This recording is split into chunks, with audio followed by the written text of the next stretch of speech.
He brings the knowledge. Keith Smith is in the house. Our boy brings the humor every single day. The show is dynamic and it's live on all social channels with you, the viewer and listener. Welcome to chime in with perspective, with questions. And you know, I'm very excited today because one of our key contributors to this network is now on the panel, in person, on the show, and that's Carly Wagner. I've said this many times on the I Love CVille show. When she leaves a comment on the feed, I sprint to read it. I sincerely meant it. You've heard me say that. I'm glad that you appreciate it. You're in the category there with the John Blairs and the Neil Williamsons and the Mayor Snooks. When they're leaving comments, we read them live on air. Heather Walker's one like that. Judah Wickhauer, I think we're ready to rock and roll. Before we start, Carrie Griggs, how are you feeling? I'm doing wonderful. Thank you for asking. Yeah? Huh? Yeah. Look at you, man. I'm super pumped right now. We're going to talk new construction. That's right up your alley. That man. is my alley right there. You've played some rugby lately, my friend? Yes, I have. I told myself I was going to retire. I told everybody I was going to retire, but I just can't stay away. So about 2 months after retiring, I couldn't resist. I had to just go back and take the abuse. The man loves the sport. He loves the physicality. I would get the impression he loves the adrenaline that comes from competition. And frankly, you probably just love being around the guys. I do. It's you got to have a tribe. Yeah, that's how I feel with squash. Keith Smith, before we start the program, how are you feeling, my friend? I am feeling awesome. I'm excited about new construction. We've got some rock stars in here. We're going to talk about it. I'm going to get a chance to brush off some of my recovering developer and builder skills. So we're going to have a great conversation. We're going to talk a little bit about the new construction market and the differences between production builders and custom builders, and how, as real estate agents at the table, we can help clients navigate that. So that's a big topic that we're going to tackle today. But I just want to have fun. Supervisor Donna Price, good morning. Thank you for watching. Hey, Nancy Donna. Davis, hello. James Watson, hello. Johnny Ornalis, Chad Wood, Katie Pearl, KTP, big ups, KTP, Kyle Irvin, Bill McChesney, Heather Walker, Nora Gaffney, Scott Thorpe, the commercial broker, Olivia Branch, Patty Rowe of Long and Foster, Carol Thorpe, hello. Angela Fink, watching the program. Angela, are you Long and Foster? Keller Williams. Keller Williams, thank you. There you go. Thank you for correcting me Look right at there, you. Carrie Griggs. gotta- Carrie Griggs is crucial hold to it this down. setup. Crucial. I know these things. Judah Wickhauer, let's start when you're ready, my friend.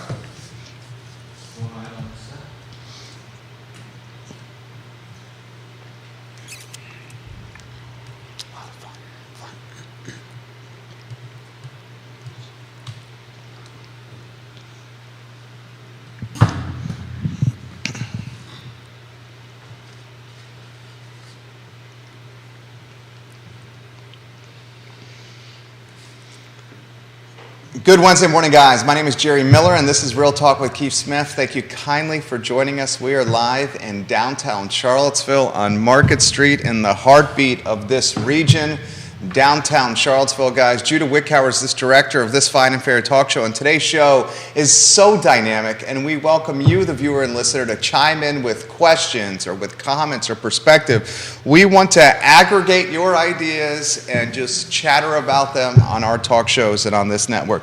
We give some props to Keller Williams Alliance, trusted name in real estate, KWA and Keller Williams Alliance. Yes Realty Partners as well. Judah Wickhauer, if you could, go to the studio camera and a 4-shot, and let's welcome a talented panel to the program. Friends, good Wednesday morning. How is everyone doing? Good. Wonderful. It's great to have you guys. You know, at a certain age, just getting up is a good thing. So that's what we are. We're up and rocking and rolling. Ready. Especially with young kids in the household, and I think 3 of the 4 panelists here have young kids in the household. Young and absolutely. old. Yes. It's funny. Yona and I were talking about this on the way in today. Both of us woke up at 3 o'clock in the morning and couldn't go back to sleep, and we just got up and started working. And we were like, we should have had kids at 60 something because you can't sleep anyway, and you're up. So it's kind of this weird thing that happens in nature. But if I could get a full night's sleep, that would be a great thing at over 60. So maybe nature's playing a little bit of a trick on us. But Carly. Yeah.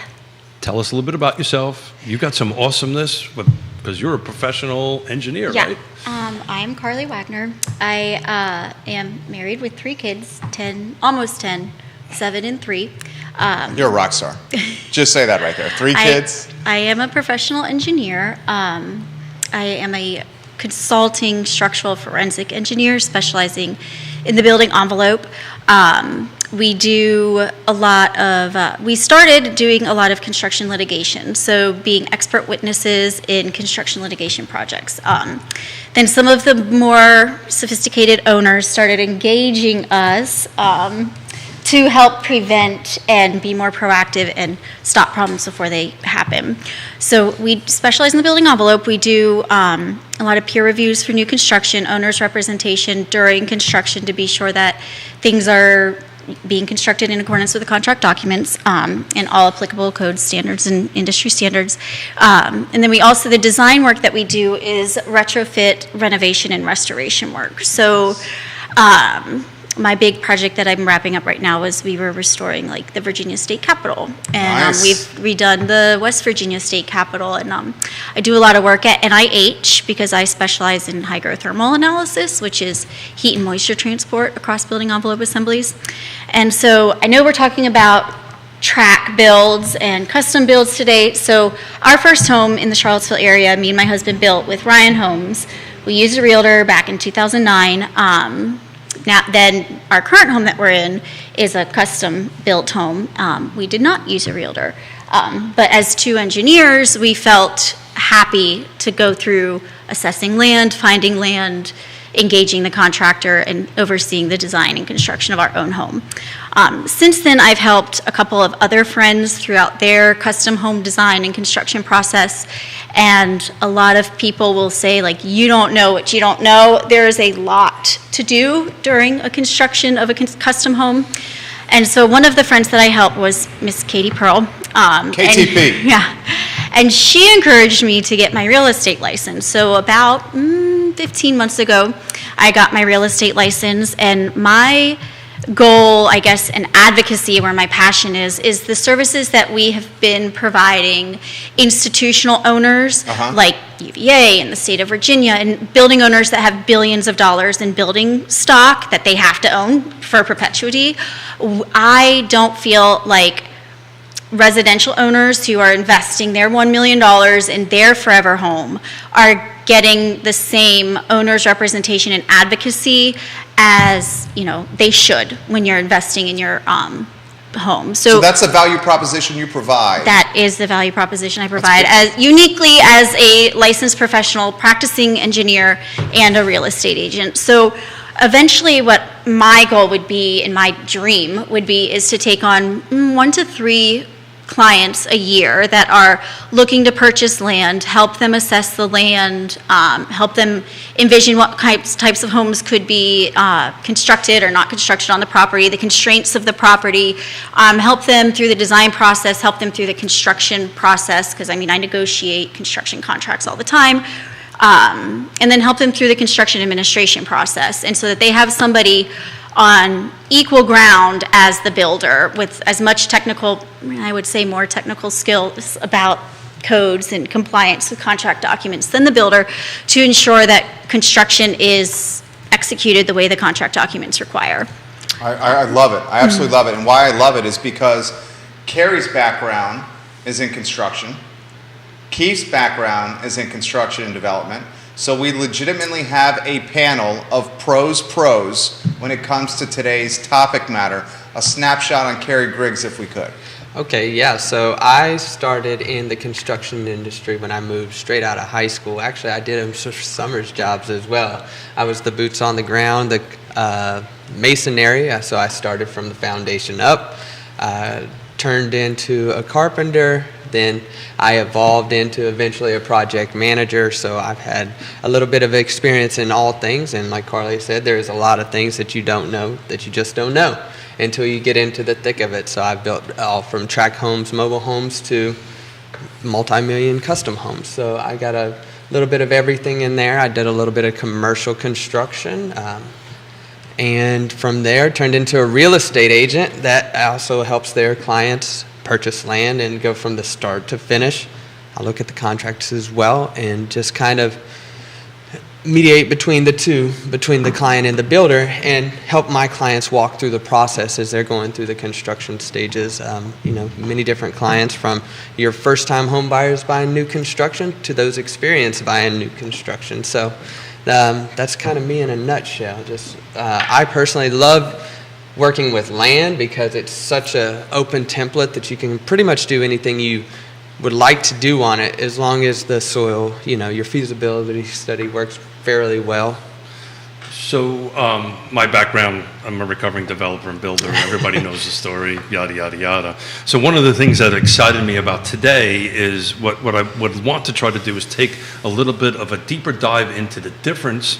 I call them production, but you can call them track, and custom. So let's take the easy one, right? So the easy one first is the production, right? So as real estate professionals, a lot of folks do not know the process for new construction. A lot of real estate agents do not know the process of new construction from a real estate agent's perspective. So Carrie, I'm going to let you kick off. I'm a client. I want to buy one of our fine sponsors, a Stanley Martin home, in one of their developments. What's the first thing that you're going to want to talk to me about? So I'm going to get you pre-qualified first and make sure that you have the proper financing for it. And then once we do that, we're going to go and we're going to talk to one of their sales reps, and we're going to see what your options are as far as someone like Stanley Martin. They have communities and that they're already developing. So that versus a custom home, you're going to be limited to where you can put the location. I don't believe, and somebody correct me if I'm wrong, they don't build outside of those developments that they're already doing, correct? You can't go buy a piece of Stanley land. Martin or some of that? Yeah, so the pool of buy, so since the time of great unpleasantness, between 2008 and 2010, for the most part, small to medium builders evaporated from the market. So there's the larger builders, right? These are the Stanley Martins, the Ryans, Southern Development, those kind of folks. Atlantic, Greenwood, I think is a new one on that. So they buy developments and they move on. But I want to get to the custom a little bit later because I really want to tap into that.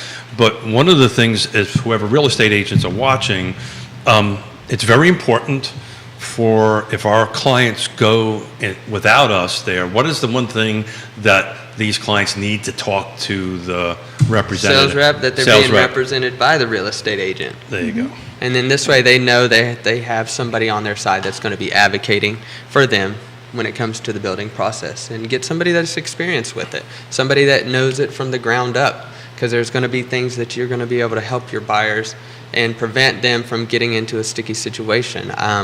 Pre-drywall So I have inspection. a client right now, new construction. It's not one of our fine sponsors. Did not register us. Went through the contract. We had no idea of it. Now they're in a bit of a sticky wicket with them, and they didn't get a home inspection because they were never told they could get a home inspection, right? Because they won't tell you that unless you ask for it. Pre-drywall. Pre-drywall on it, and we're going to talk. And Carrie, I'd love your feedback on inspections, home inspections, right? And I couldn't help; my hands were tied. Now I'm helping the best I can, but my hands were tied because they did not say, "Hey, I'm working with Keith and Jonas Smith." So it's very important to do that. And oh, by the way, they're not getting a 3% discount or a 2% discount. Yeah, I mean, that's what I was going to say. So for track builds, I mean, the prices that you're getting from the builders, that already has all the commissions baked in, and they're not going to back off of that. So they're just going to pocket that as extra profit to themselves. They're not going to, out of the goodness of their heart, just give you a price reduction or some free upgrades. With track homes, I guess, though, some of the pros are it's more of a streamlined process. There's less, if you get to pick some packages of colors and finishes, you get to pick from 3 or 4 floor plans and a couple of upgrades. But you get to pick from the available lots, but you can't really move completely new floor plans, and you can't change the construction contract terms, whether it's fixed price. I mean, they're all going to be fixed price. Yeah. And in some markets, I don't think it's happening here, and definitely your sponsors wouldn't be doing this. In some markets, it has been known that, so for track homes, the builder owns the land, and the builder owns it throughout construction, and you buy it as a turnkey home at the end of the project.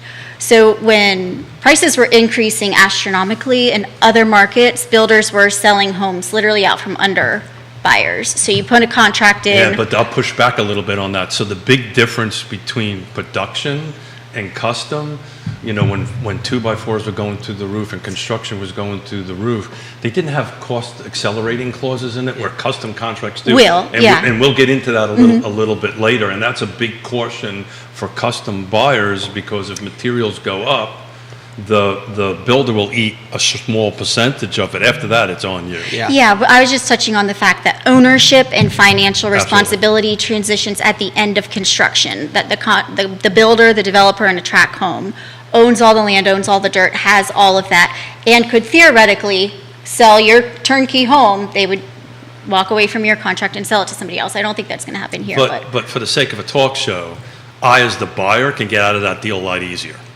Right. Yeah. So it's Yeah, a you two-edged. don't like your loan that you ended Your up getting. loan doesn't go Yep. through, something like that. If it's a custom, you're committed, right? Yeah. Because you now own. Well, you own the land That's usually exactly on the right. custom, so now you. So I think the big key issue for the takeaway for folks who are looking for the difference between production and custom, it's all about the land, right? On the production side of it, you do not own the land. It's just like buying any other house. Yep. Right?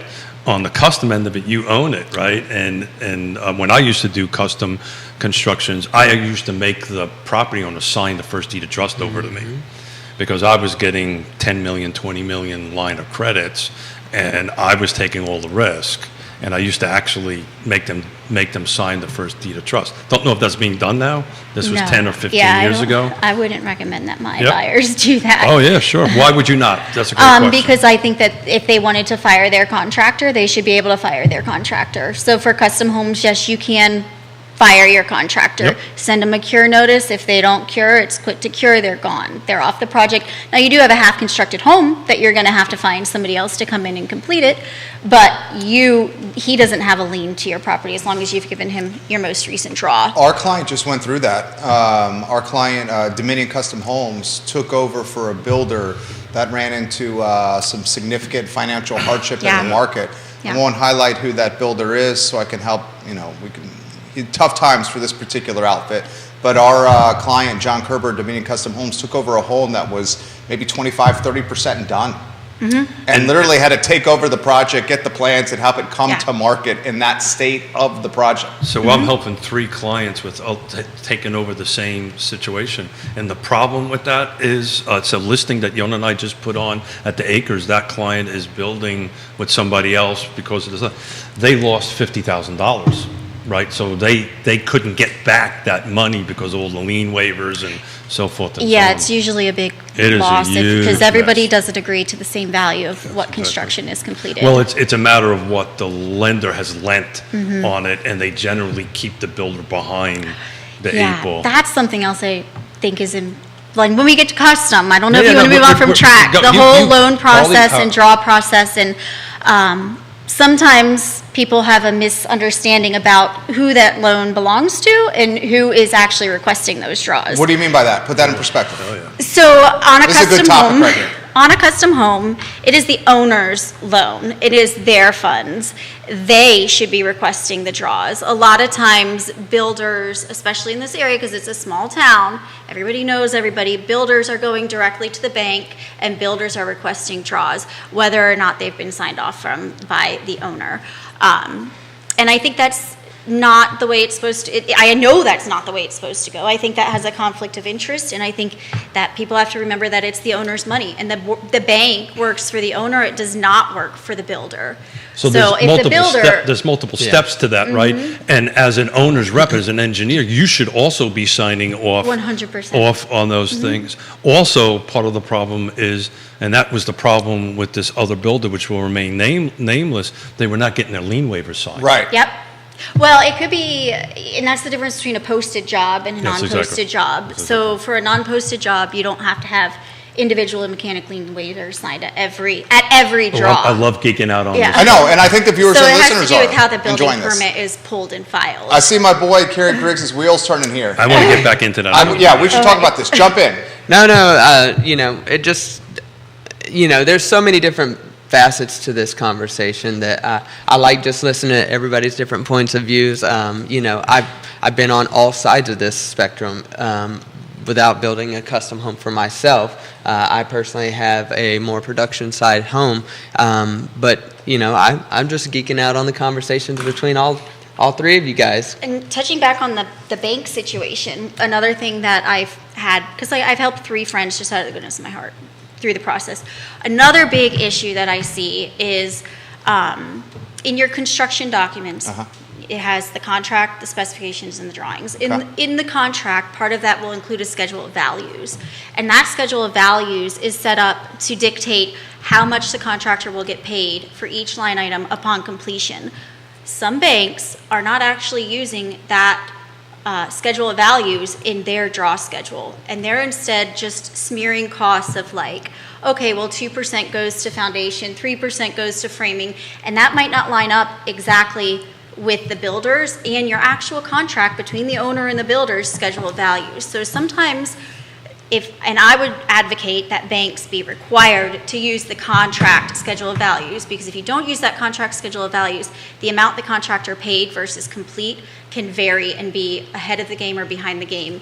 And I've seen it get builders in trouble because their cash flow is messed up because the banks rear loading the schedule of values versus front loading the schedule of values, and I've seen it burn owners too. So for the folks out there who are considering a custom home, right? This posted and non-posted is a very important topic to talk about, because who drives that ship the of person who builds who pulls the building which permit, is typically the builder. That's exactly right. And she knows her stuff. The owner. Yeah. So construction administration is what I do for a living. Ginny Who is giving you props. You're getting props from Dylan's Rule on Twitter. Keep going. People are loving this. So initially, my builder did not pull the building as a posted building permit. So I had to have him redo that, because it goes into at every draw request, you have to have title sign off, you have to have your agent sign off, your escrow closing agent sign off, and you have to have a lien check against it. And if it's a posted job, you don't have to go and have individual mechanic liens signed from every single person who's walked on the project. So you know the other reason why it's so important is folks who swing hammers may swing a hammer for a living. Yes, that's if it's very true. not, or paint or a contractor, if it's not posted, they're never going to get paid. So essentially, and probably people don't know, posted means that everybody has the building permit posted on when you have to go to construct to be legally a construction site. Posted lists a mechanic lien agent who is an attorney, and any vendor or contractor or mechanic that steps onto the site should check that building permit and look for that mechanic's lien agent. And I believe they have 30 days to register from their first time on site. Register with that mechanic lien. Say, hey, I'm doing work on this project.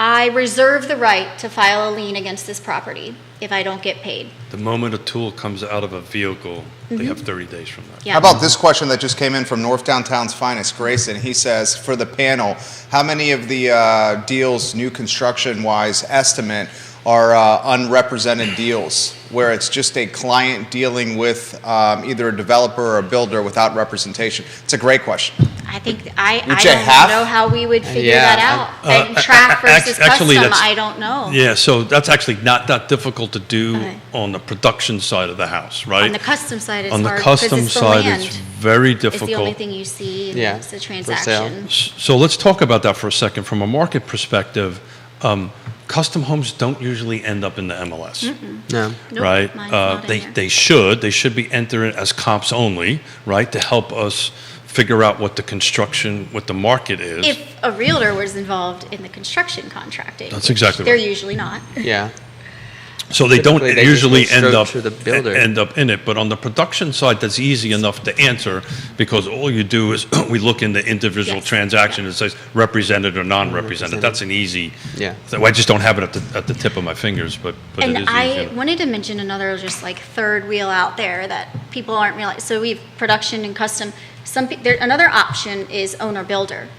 So I don't recommend it for No. most people. No. However, Tell us what owner builder is So first. owner builder is somebody who doesn't want to have a general contractor, that they're confident either in their own Hiring construction sub. experience and their own subcontractor relationships, that they can go ahead.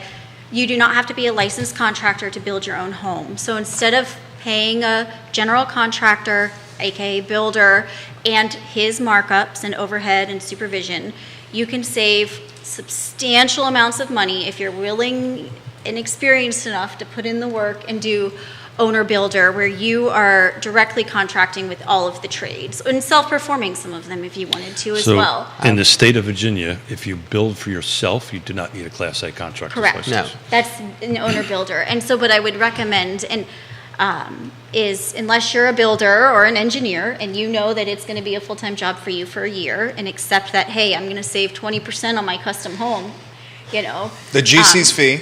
The GC's fee, Yeah. you know, I think, in hindsight, I think I would probably do owner builder in the But future. you're sophisticated and have Right, experience. right. You would not say I'm this is gonna for the be- average Joe or average Well, Sal. I think it I wouldn't depends who you recommend know. So I know my friends just did it, but they used a consultant, and I helped them throughout the So process, the answering difference. questions. That's the difference. Yeah. And my uncle is getting ready to do it. He's going to be his own GC, and I'm going to help. I mean, he'll be the GC on paper, Okay.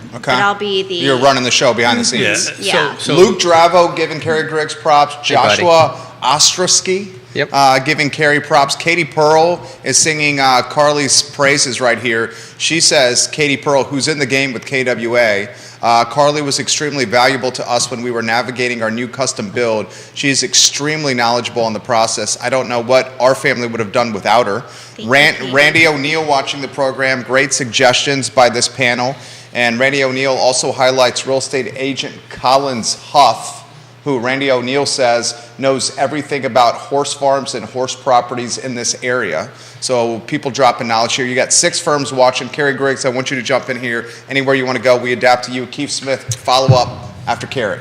You know, Carly was onto something with the owner build stuff, but unless you're experienced or have some kind of knowledge or background into that, I would never recommend it. That's why you hire your GC or an engineer or a consulting. It's going to be, you know, you're hiring somebody there to go through there with you. You know, we kind of just skipped over the production homes, so I just want to go back to the production homes Yeah. because that is where the majority of your clientele is going to be as a real estate agent, and that's what's going to be the most affordable for it. Custom homes are great, and if you can get a custom home, that's The fantastic. percentage of the market is very minimal. Yeah, but the production side of things, having a knowledge and an experienced person there to guide you, whether it be an engineer, consulting, or a real estate agent, like Keith said earlier, most of the times homeowners don't even know that they can do a pre-drywall So let's talk about inspection. that. Why is that important? Because some of these things that the county will approve, you know, they're only in the house for maybe an hour at the most, where your inspector's going to spend about 3 hours,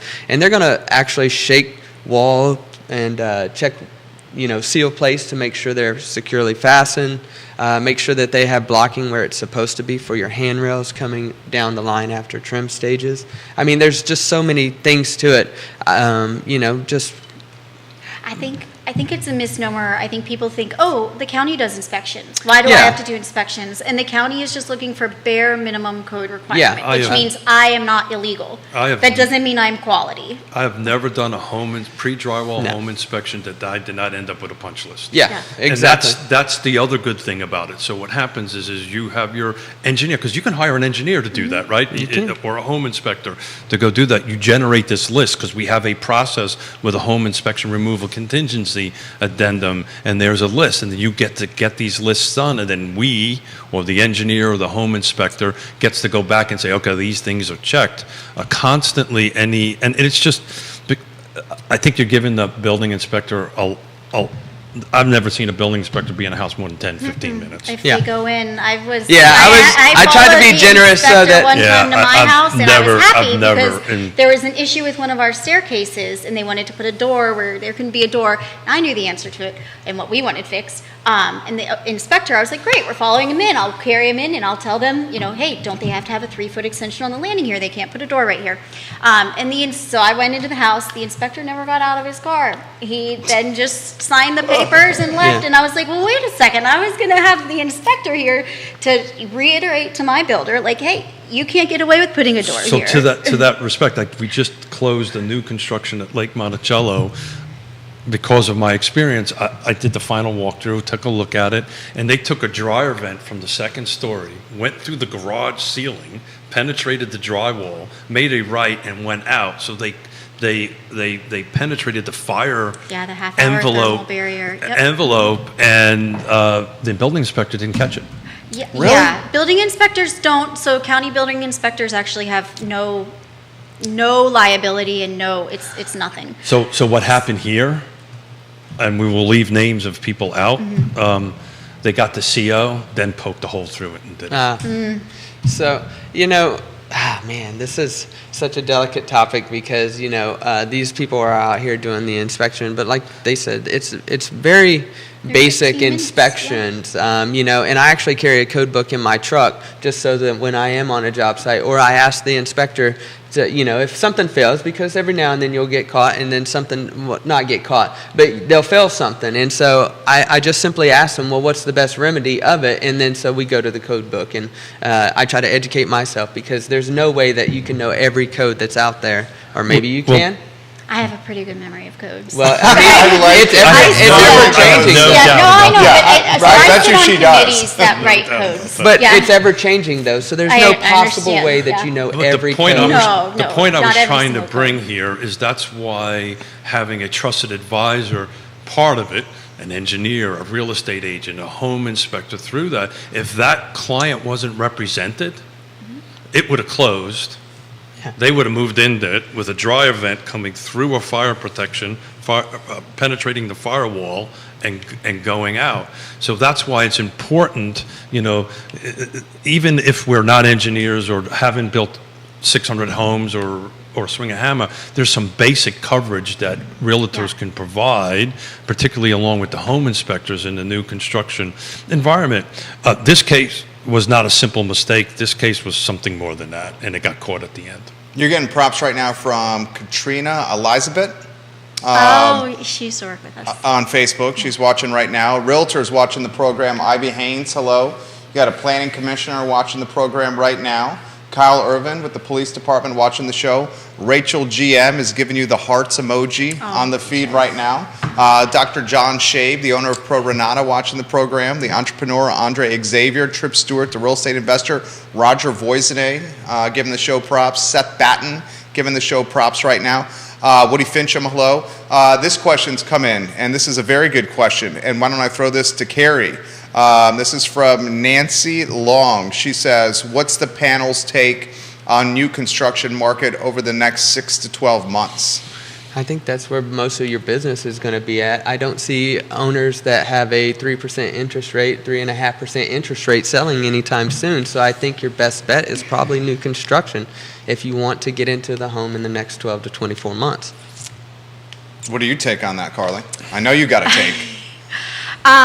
Yeah, I think 12 to 24 months, that's key. And I mean, I really feel for those that need to be in a home before 12 to 24 months. And that's where maybe you got to find a rental. Yeah. And I think 24 months is, you should plan for 24 months with construction these days, right now.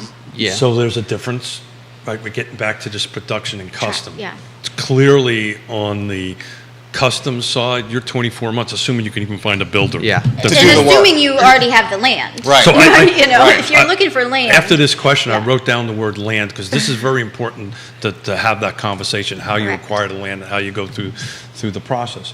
I can tell you on the production side, it is slowing down. It's slowing down intently, and it's slowing down because the builders, the production builders, don't have any inventory. Yeah. So, what they're doing is and I'm in the room in a lot of these discussions, they're trying to tailor their output with their input. So how many lots are coming online and how many homes are going out, and tailor their Because of production. higher interest rates and carrying costs. The second part is, I can tell you, I know at least of probably 1,000 lots to 1,500 lots that are just being in the horizontal work, that they're waiting for that very thing. Carly, they're waiting for that very thing for somewhere in the first or second quarter for interest rates to drop, and then they're going to start turning product out. So we're going to be in a lull somewhere between now and new construction on the production side, I think until the second quarter, somewhere around that. And then you're going to start seeing more product. What do you think, Carrie? I think he's right. Until these interest rates come down, I don't think the builders are going to move on much. Even, custom builders. Well, it's inflation too. Yeah. The costs are just, and they can sit on the land. I know builders now, I tend to do a lot of new construction, so builders now, they're not even popping them out of the ground. There's no spec homes being built, any of that stuff. So basically, you have to promote a floor plan on a piece of land that either the builder owns or that, or find clients that are ready to build and then have to find a builder that will build on that piece of land itself. I think there are very limited builders that will build on an individual's piece of land if it's not a custom home.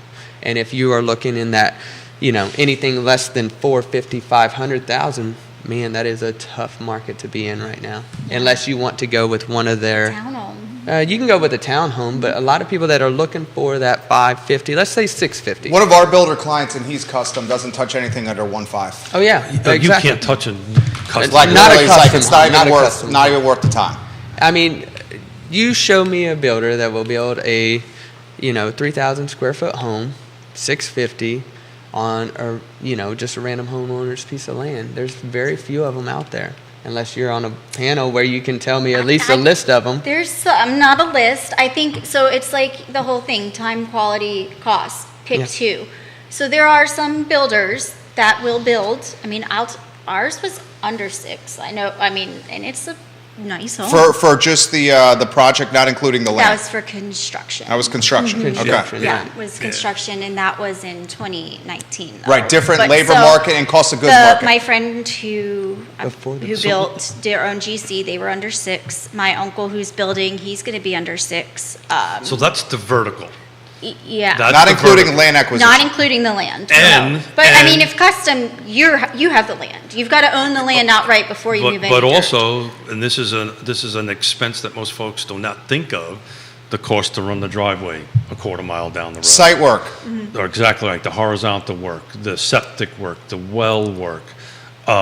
Closest power is a half a mile away, and you have to pay to bring it. Trench. to That's why you need your realtor when you're looking at land to talk you through internet and all of So that let's do that, stuff, because that's what I you want to know. get to. So, I want to get to My steep favorite. slopes, the setbacks, the zoning, what you can build. Can you have an accessory dwelling unit?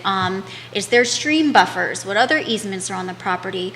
I love this. I Doing love a, this doing a conversation. soil study and understanding what the soil study says. Is it feasible? Understanding and getting well records of neighbors and how deep they were, so you can get an order of magnitude cost, an idea of what your well is going to cost. So how How? do we protect our client in a land purchase? so I do they- all that research for them. So how do we protect our client? Study in a period. land study period. Yeah, a feasibility study. And period. Yep. feasibility study. So a land contract has a provision in it. You have to negotiate it, right? You have to negotiate the I time. think it's 11, Article 11. I believe you're right. Well done. Well, I 11. told you, I can remember codes and 11. contracts. So awesome. 11 is feasibility. 12 is septic. Soil, yeah. Soil. There you go. my- I love this Yeah. right here. So, What's your name? There you go. so not only that, we always talk about the soil study well and everything like that, but your study period is not just that. It's finding out who your electric company is, how far they have to bring the electric to the. Is there a requirement that most of my clientele is they have to have high speed internet or That's- fiber optics. So that's what your study period is there for. It's not just to test the soil and see if it's feasible to put a house on the property. The study period is meant for all kinds of things. And the term in it is at your sole discretion. Yeah. So you really don't have to give a list of what No. you're studying. And if there's anything in it that you do not like, it's like the HOA Yeah. provision in a contract that you can terminate the contract because you find something that you don't have to give any excuse, any reason. Yeah, you the can article's terminate. written vaguely enough that it's Yeah. that you have to do your due diligence feasibility study, including, but it doesn't exclude anything else, X, Y, and Z, and then that the purchaser's intent for the property can be I fulfilled. believe, and so you probably can recite this verbatim. Ashley Palmer saying hi to the panel right now. What's up, Ashley Palmer? Hey, She's Ashley. watching the show. Hey, Ashley. She sold on my Belvedere. Realty, I believe. Town Realty. Charles Welton saying Carrie, the hardest working man in the business right He's actually there. a really good contractor himself. He does a good building as Where well. Scott- does he build? He does Palmyra, Buckingham area. He's all giving you over the props. place.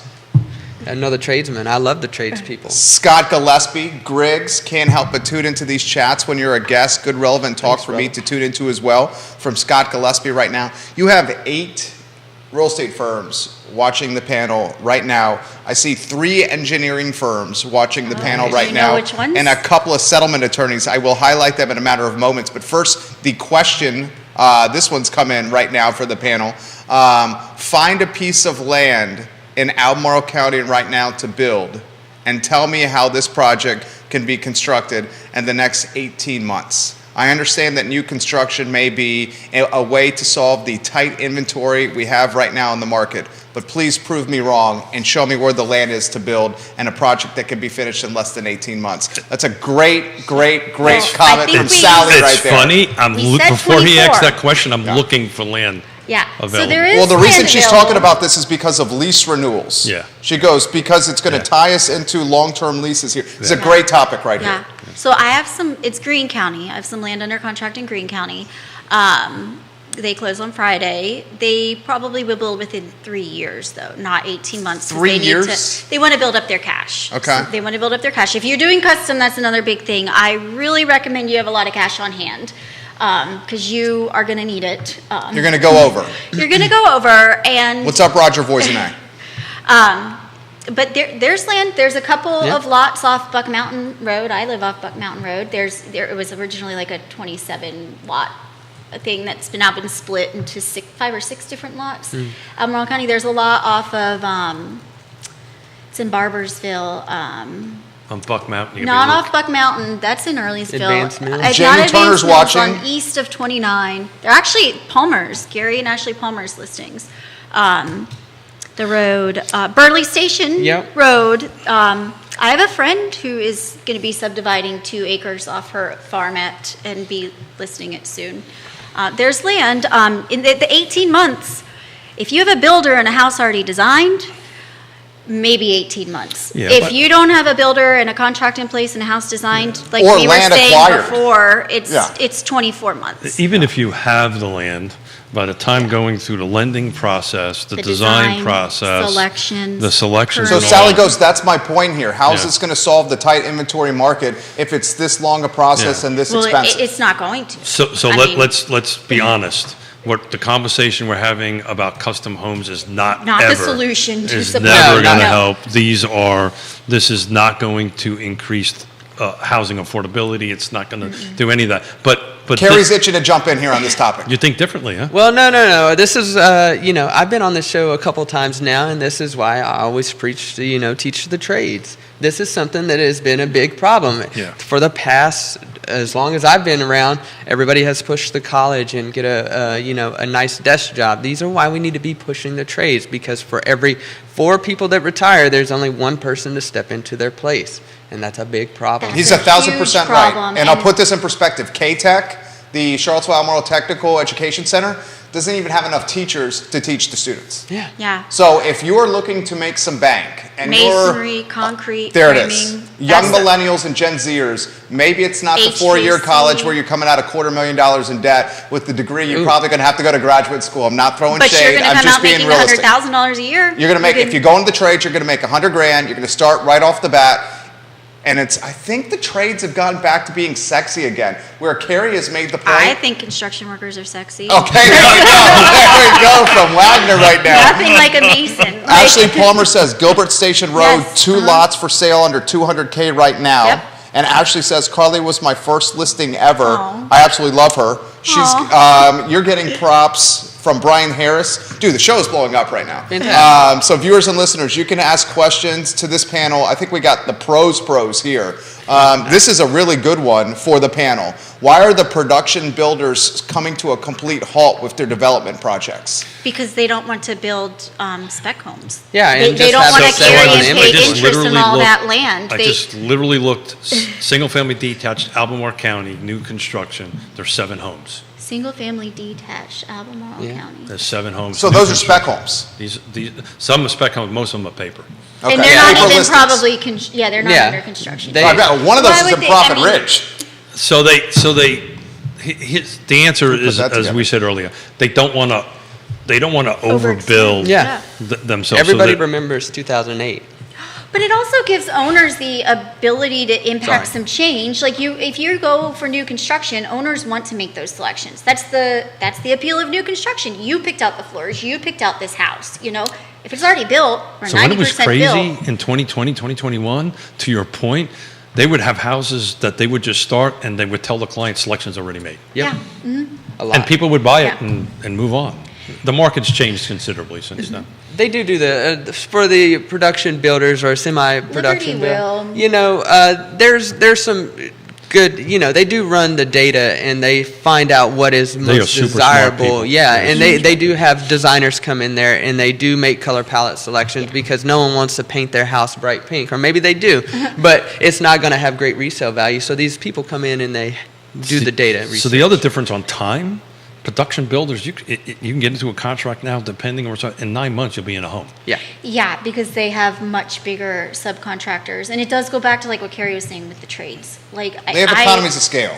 I always say Charlottesville is the area with more education than common sense. Hmm. Like we are True. too hyper educated, and we can't lay a tile in our bathroom floor.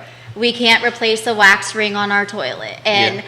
there's enough people who are so educated enough that they're willing to pay the tradesman $300 an hour to replace a wax ring on his toilet. So Dude, I had the an trades are, the project we're doing on the second floor, the electrician we called, he said, I'm not showing up for any work that's under $750. yeah, I've had landscapers He literally tell told me me they're that. not dropping their trailer for less than $1,000. Yeah, the mean- guy, I'm like, I have a project for you. Can you come within the next 2 weeks, That's the Carrie? He shortage. goes, I ain't showing up for less than $750. So as one who's been in this business since '87 and seen cycles go on and on, that's always a slippery slope, right? Because the business dries up, and then people like me have sour taste with that. Cyclicals happen. 2008, times of great unpleasantness. Part of the reason why we are short is because of, hey, everybody was talked into going into college. The other reason is the drywall person, the mason, whatever, went to work for Walmart, making very good money, health benefits. Oh, by the way, I'm indoors. I'm And not it's not sucking, hard work. I'm not sucking drywall Yeah, dust, Yeah. it's hard right? work. On that stuff of it. But on the flip side of that, I talk about this all the time. My little brother is a trim, I call him doctor.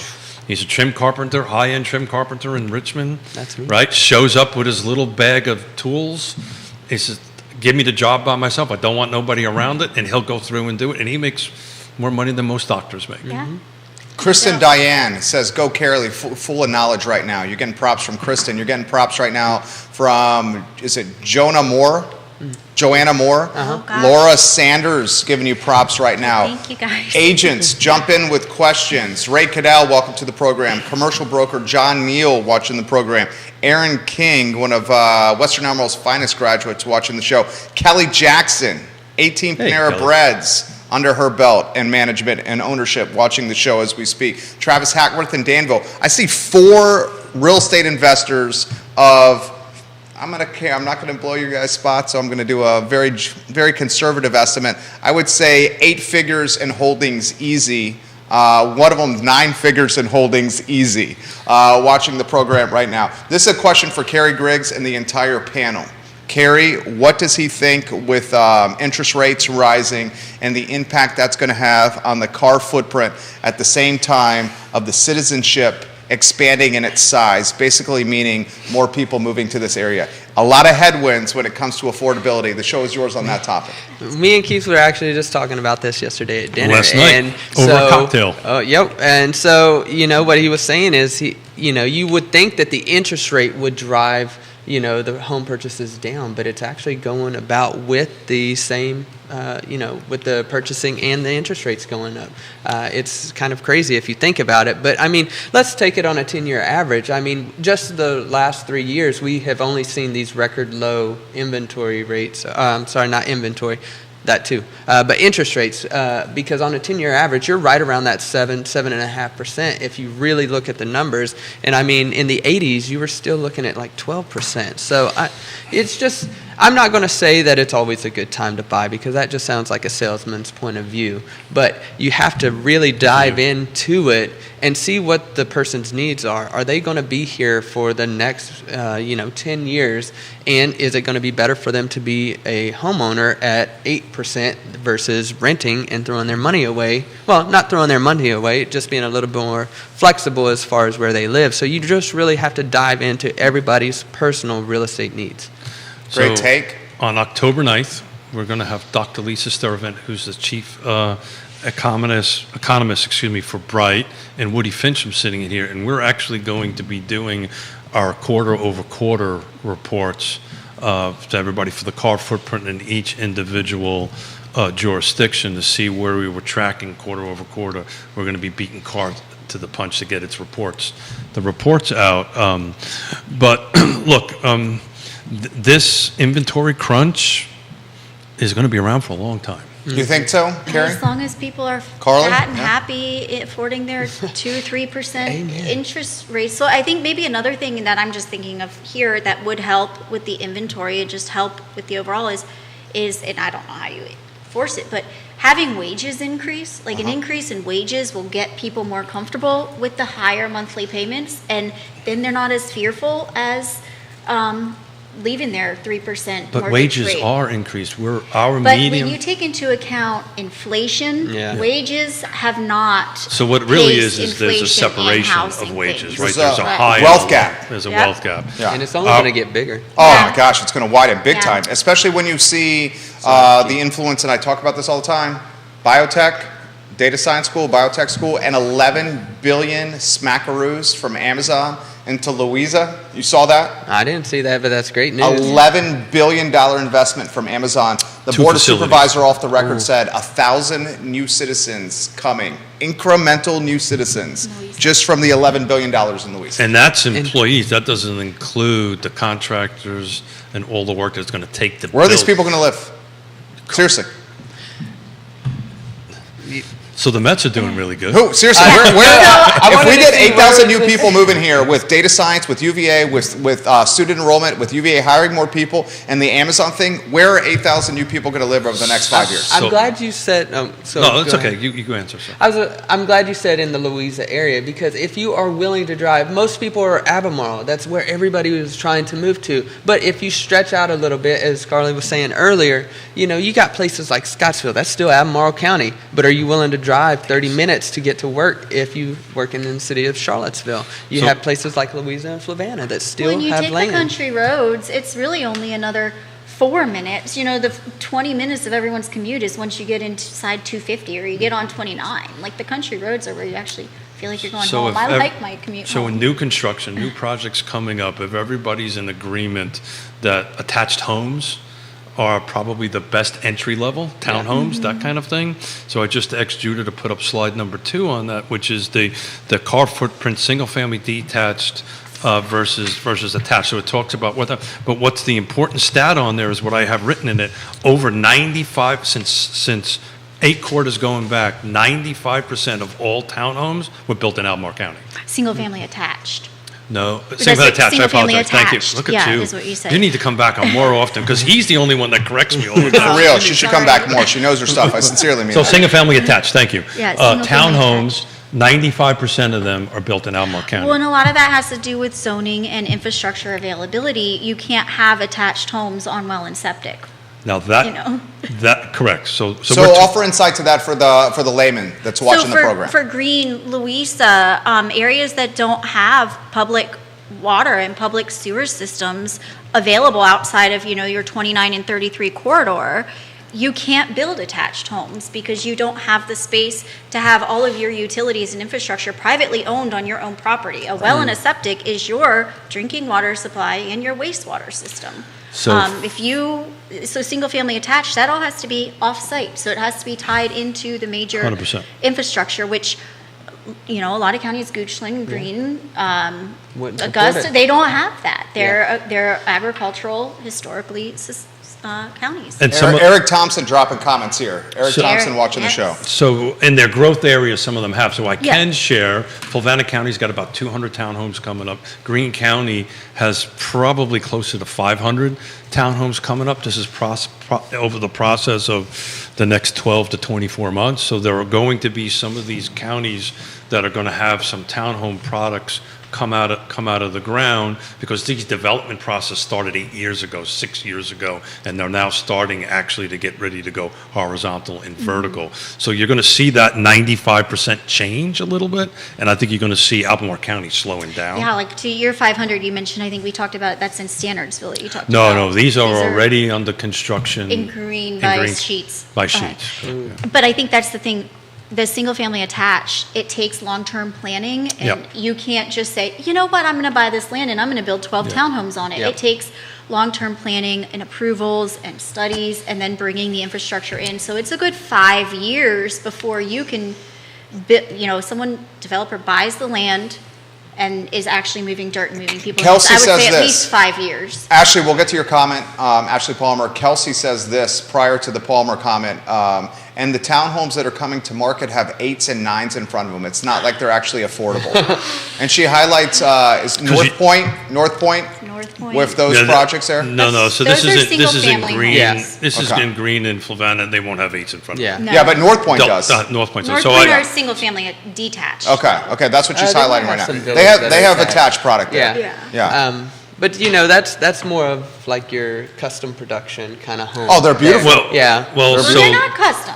They're the not definition Well, of a But they're elevated production. Yeah, Yes. they're It's elevated. elevated production. luxury production. Yeah. There you much- go. There you So go. the difference to attach this is some of those are what I call villas or duplexes. They are not necessarily stick townhomes where there's 5 units or 6 units side by side. They're duplexes with a little bit of yard, and that throws off those numbers because those numbers tend to be a little considerably higher Yeah. than that. My reference was to Flavanna and Green, and they'll probably be in the high 2s and the low 3s when they come online. Those will sell all day, Yeah. every day, and Yeah, twice high on twos. Sunday. Yeah. Without a Man, doubt. it would be awesome to see homes in the 2s again. But you know, why is some of the cost so high? What is the percentage of, Labor, inflation, Supply and cost of demand. goods. come on, the regulatory thing? Yeah, 24% of new construction is red tape. I mean, all these things are happening literally at the same time. All these Yeah. things. Yeah, there's actually like studies that building codes have driven up the cost of construction like 24%. Just building codes, not zoning, but just to get the building to meet The code. overall regulatory, nationwide, the overall regulatory cost on new construction on a national average of $400,000 is $94,000. So roughly $100,000 of $400,000 worth of construction is regulatory. We love government. And so talking about a low-hanging fruit to try to get cost down and probably get affordability down, that's a great place to look, right? So I wouldn't though recommend, I mean, if you think about it, they are there serving a purpose. Like, we want our homes to be safe. You want some measures So- in place, regulatory, but. I did my first development in '97. It was 150 lots, central water and sewer, VDOT roads, curb and gutter, the whole 9 yards. From the time I acquired the land, rezoned it, got a site plan, and put a bulldozer on the job site, took me 6 months. We just did a project in Flavanna County, which is the county that I did it in, took 6 years. Yeah. Bananas. Well, That costs money, Oh, yeah. Carrying costs. tons of money. yeah. I mean, and you know who's crushing it right now? The Justin Shimps of the world. And you know what? We love Justin. He watches the program, Going to see him in a few minutes. after follows this is the over. feed. But this guy is crushing it right now. He's also really, really good at it. He's excellent at his job. He's excellent at his job. But he's got, I would say, work for months? Would you say I would years? say there's a shortage of engineers Yeah. across the board, too. There's a shortage Yeah. of everything, Yeah, and, there's a and the shortage risk of that people. he takes though, and the engineers take is I could pull a project at any time Yeah. and say, look, I'm not going to finish it. Correct. The environment Because we is. sell our time, I'm not going to put too much time It's on right. it, but, yep. It's the interest rates, whatever it is. I'm pulling the project and I'm moving on. We have to. Oh, Carrie, go ahead. No, I was just. She said it great. They're selling their time, whereas some of these other trades, electrical, plumbing, HVAC, people are not going to go without that. So that is a demand that has to be met. So how can we fix that? What's the We solution? need to have more babies. I mean, that's Well, really the root of it. not in all. my house. We Our have- birth rates are down. We have to- Like, Yeah. It's interesting you should say that. I'm the oldest of 5. yeah, I'm the third of 6. But how do you have more babies if it's so expensive To live and you have dual and you income. have babies. I So, know that you yeah. have to have. We yeah. have to, as a society, change the definition values of and what success. That's the right success answer. looks like, right? Okay. Electrician that is making $200,000 a year, that is super successful. It's a trade. It's not a sexy, you're not out there on Instagram, with all these posts and everything. But this iPhone can't do that work, by the way. You're right, and Right. it is not something that you can like delegate or have. Chat GBT. Yeah, any I of that think stuff. same too. Moms who are staying home and raising 4 or 5 kids. yeah, I mean, that's right. or the husband staying home and raising 4 Either or 5 way, kids. I mean- I think we are going to have a shortage of people. We have a shortage of people. We're importing our labor source of a lot of industries right now. So my wife is Austrian. We have a pretty tight connection to Europe.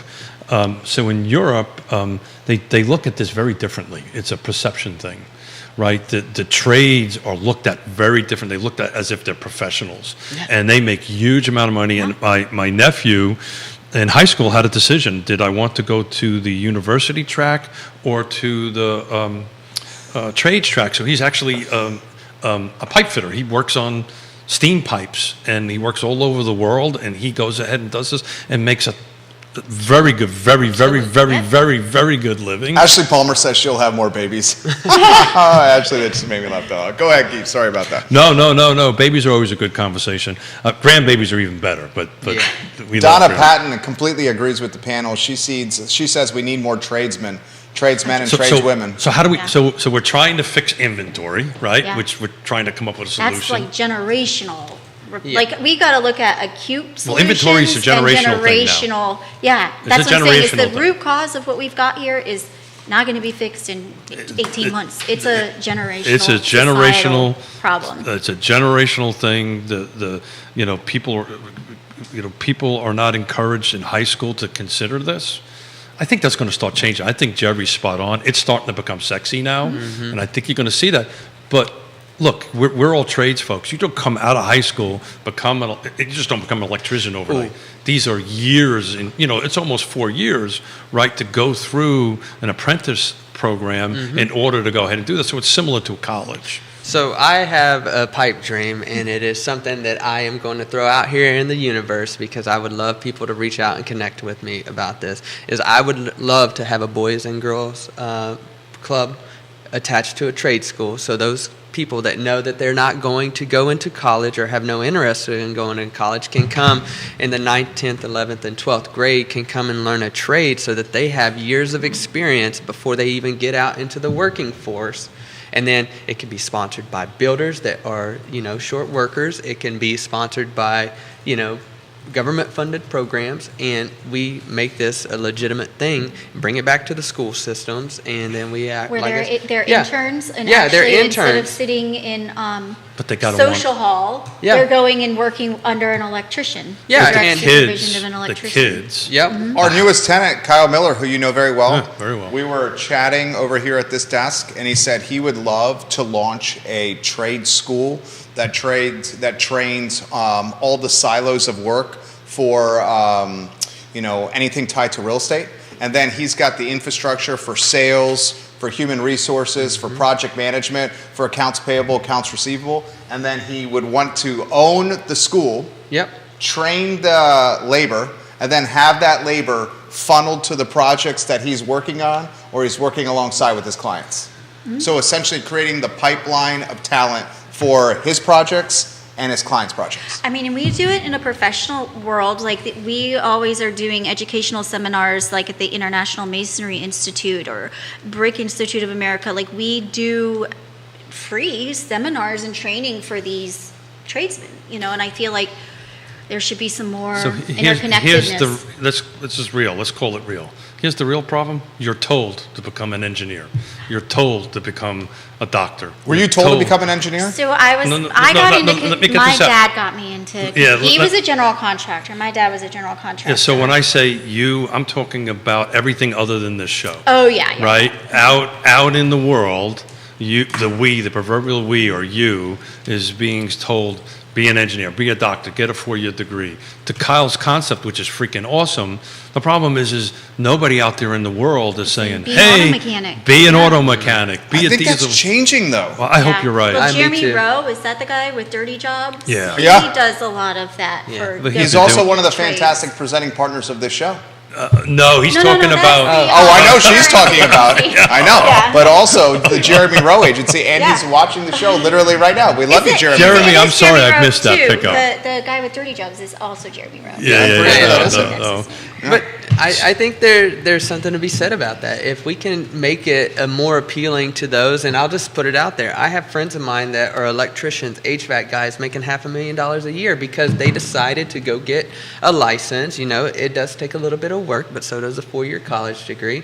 I never had the desire to go to college. I eventually did. I got 2 associate's degrees and had the ability to go to UVA, which I declined because the people that I was working around all had college degrees, and I was making the same amount of money as they are. Isn't and that now, interesting? yeah. Isn't that interesting how that works? And now, without a college degree, I mean, 2 associates, which I don't consider that, like a 4-year bachelor's degree. And I mean, that is like the baseline for most job entry levels right now. And, I'm doing very well for myself, and Well- I'm fine with it. Well, my hope is the proverbial they outside of this network and this show encourage people like that. These are real careers, right? These are real. You can raise families. You can get pensions. These are really excellent Where jobs. are you finding pensions? That's my question. Where are you finding these pensions? He's talking about the New York unions. I Yeah, don't the think he's government- talking the about government Charles. jobs. I'm thinking about the not talking strike that just ended with my daughter up in New York. But I meant 401ks. There's retirement plans. There's all different kind of structures on that. I mean, if you go work for UVA as a electrician, you'll get a pension, right? At the end of it, a state pension. So. So this comment, Charlottesville was just named by Outside magazine or Outside publication. Did you guys see this? The happiest place to live, or The to be fifth or happiest, something. the fifth Yeah. happiest in America. And in the analysis of Charlottesville, listen to this. This is a hell of a statistic. Roughly 30% of the Charlottesville population has a graduate degree. Roughly 30%. The unemployment rate in the Charlottesville area is 2.7%, which is one of the lowest in the entire country. Then they talk about the number of people that have degrees associated with the University of Virginia in the area. And this goes exactly to what Donna Patton is saying and what the panel is talking about, that outside of high-level white-collar jobs, it's very difficult, potentially, to find the blue-collar jobs locally. Well, to Yeah. Carly's point, we're overeducated. But You just proved it. Well, and what I thought was interesting is why I personally don't agree that degrees equals happiness. So, in an article about happiness, I think it's interesting that they're toting degree statistics. Yeah. I think they're utilizing the That it's a UVA. highly educated That's what they're area, doing. yeah. It's highly educated, highly affluent, But and again, the economy is strong. But to You your need point, common sense with education. 100%. I'll You take a have guy one that's without the street other. smart over book smart any day of the week. So to Jerry's point, though, that also indicates income, Yes. right? And then income, the more There's money you cost. have. A lot of the trades do come from Waynesboro and Richmond and Culpeper. They're not. So we were talking about Stanley Martin Homes as one of the fine sponsors in that, and they're a production folks. Most of their contractors come from Northern Virginia, Northern other Virginia, side of the mountain. Richmond, They yeah. are not local contractors. Some of them are, but for the most part, usually the excavating folks are more local yeah. because of the cost of Equipment, equipment yeah. and mobilization and stuff like that. But generally, everything else, they're framers, they're drywall folks, so forth and so on, are all coming from outside the area. Stephanie Keller giving the show props right now. Lindsay Beltran watching the program right now, the realtor. You got Bashir watching the program right now. Bob Yarborough in Redfields. Former delegate candidate Bellamy Brown watching the program. Seth Liskey, who's very quickly turned into a significant real estate investor in downtown Stanton, is watching the show right now. How about this comment from Christopher? Prove me wrong, Waynesboro is the new or old Belmont. And I'm going to unpack this comment. I think this is what he means. At one time, Belmont, a very blue-collar, working-class neighborhood. Now Belmont, very Tony, and the epicenter of $600,000, $700,000, $800,000, $9,000 homes. Yippee. But at one time, Belmont was the neighborhood of the working class in the city. So Christopher's making a parallel or an analogy to Waynesboro as now being the new Belmont for Charlottesville. Who wants to tackle that? I think that ship has already sailed. I think Waynesboro is beyond. It's someplace else now. It's Yeah. probably more like Stanton. Like you're doing a great renovation project Yeah. over in Stanton. I have a rental property that I bought in Stanton. I'm renovating, and it's about about 2 blocks away from downtown in the historical district. So yeah, those folks that got pushed out price point wise of Albemarle County and the Charlottesville area, they found it over there in Waynesboro. They get more house for their money, and over on the other side of the mountain, and you're going to start seeing more and more of that. People are coming, and that's historical over there too, and it's very pretty on that side of the mountain. Yeah, and then in 5 years, they'll be the top 5 happiest places Uh, to live. Realtor Magazine called the Waynesboro area the #2 place to retire in America. This is the trade publication for your profession. The My number dad's 2 best friend place. just retired down in And it was Waynesboro. number 3. I've forgotten the name of the app, and you can help me out, Jerry, that tracks where people move. It was number 3 for boomers. I'd be curious to compare the property taxes over there compared to Albemarle County. See if there's a huge difference or if it's just slightly different. Very good stuff right here. So year to date, Waynesboro, detached, single family detached, the median sales price is right at $300,000. Yeah. So I would saw that very affordable. Yeah, Very for- happy. A great monthly payment for those Right at looking. $300,000. And a beautiful drive. I can't wait to get Carly's take, and we're already at 11:30 I know, here. and I have a 12 o'clock. She's got 12 o'clock. Okay, so Yeah. we're going to wind up the show here very quickly. Viewers and listeners, we're not going to get to all the comments and questions today. We apologize. We're very grateful for your support and your comments and your perspective, but I got to get your take on the zoning change, the draft zoning ordinance for I Charlottesville don't think City. that we agree on this. Okay, Jerry. so that's why I want to ask you. So I am, from She's a a civil pro- engineering perspective, You're a I proponent, think right? development needs to be where there's infrastructure. Okay. So I don't prescribe and do not like the idea of urban sprawl. Like Okay. I grew up in Manassas, Virginia, grew up by cows. I saw the urban sprawl of Northern Virginia, and it didn't help with anything. I think, actually, one of your people that don't like you shared something. Oh, yeah. Which about, about rents, and that they had a study about people with more lenient zonings, districts with more lenient zoning, upzoning, and the impact it had on rents. And one of the case studies was Tyson's Corner. Okay. When they were increasing their zoning densities and the impact that it had on rent. Tyson's, to have rent drop in Tyson's is really big deal, you know. And now the flip side of that coin is that's rents, Right. that's institutional owners, that's not private ownership, that's not private wealth development. So, you know, that was kind of my take on that. I'd like to see what it does on the affordability of private property ownership. But I think that a lot of people come here for the beauty of the countryside, and I think we need to keep development in the urban ring, and we need to make it as dense as possible. I mean, you go to places like Richmond, and you know, Richmond's probably about the same size market as cars, but no, I don't Richmond's know how many considerably- population-wise, but considerably like their larger. downtown is a real downtown. Charlottesville's not a real downtown. It's not a real city, you know.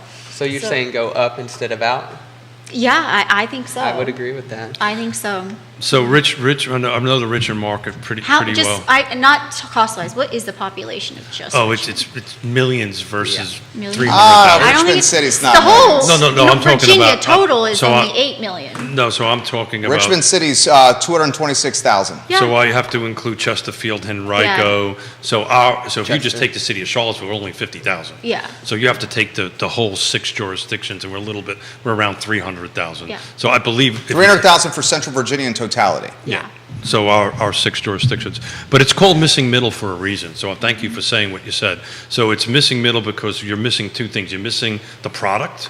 You're also missing the income, the middle income. So there's this huge spread between the haves and the have. The Richmond metro area has a population of 1,260,000. So a million. I knew it was the over a million. I just- Richmond Yeah. metro Yes. area. The city itself is 226,610, and that's from the 2020 census right there. Yeah. She's got a 12 o'clock. Yep. But we would continue Yeah, here. We with should have some lawyers. closing thoughts here. We should put this panel together again. We will. And get the band back together. We will This get the was band Like fantastic. this is This is heavy fun. hitters in this room, right? Do you there. enjoy this? You enjoy do. this, right? I do, yeah. Yeah. She's got to take, she backs it up. He's got to take, he backs it up. Keith always backs it up. How about some closing thoughts from the very esteemed and very well-liked Carrie Griggs? Ooh, so I'm going to direct this towards the tradesmen or anybody that is looking to get in the trades. Guys, it is going to be an industry in the next 10 years that you have the ability to really make a career of it and make a name for yourself, make good money. And if you're thinking about it, just go ahead and try it. You can look up most of this stuff on YouTube. If not, apprentice with somebody that is well-known, well-liked, and has a great reputation, and just get in whatever passion that you want to put together and help, bring this inventories problem to a close. Very nice. Carly, show's yours. I agree. I think trades are huge. My brother-in-law is an auto mechanic. My brother is an auto mechanic. My dad was a general contractor. I think trades are huge. I think that's not going to solve immediately the No. problem that we're in, but the pickle that we got ourselves in, we need to think long-term to get ourselves out of. The same with inventory. We've got to think long-term, Yep, long-term. not short-term. And on that long-term, with zoning infrastructure. So we need to get you out of here. So let me wrap Yeah, I up know. here. So thank you, folks. Anytime you're welcome to come back. What I was hoped to happen today happened, was to demonstrate to the folks that are watching and listening that either new construction, which is production or custom, hire a trusted advisor. There's a ton of them watching. There's a couple of great ones sitting here at the table to help you navigate the process and get to the finish line, because you do need a trusted advisor to help you get to the finish line. Jerry, thank you. Carly, Carrie, and Keith, the show is Real Talk. I thought today's show was absolutely fantastic. It was a lot of fun to host. For those that are asking, the show will be archived on realtalkwithkeithsmith.com. We encourage you to click the Partners tab and see the supply chain of people Please. that Keith has personally vetted and you can count on and trust. Also archived on iloveseville.com. Judah will take a picture of the four of us here in about 60 seconds. You'll still make your meeting on time. The I Love Seville show is up in 57 minutes, guys. Thank you kindly for joining us, and so long, everybody. Thank you. Awesome. Thanks, guys. Yeah. He's gonna tell us when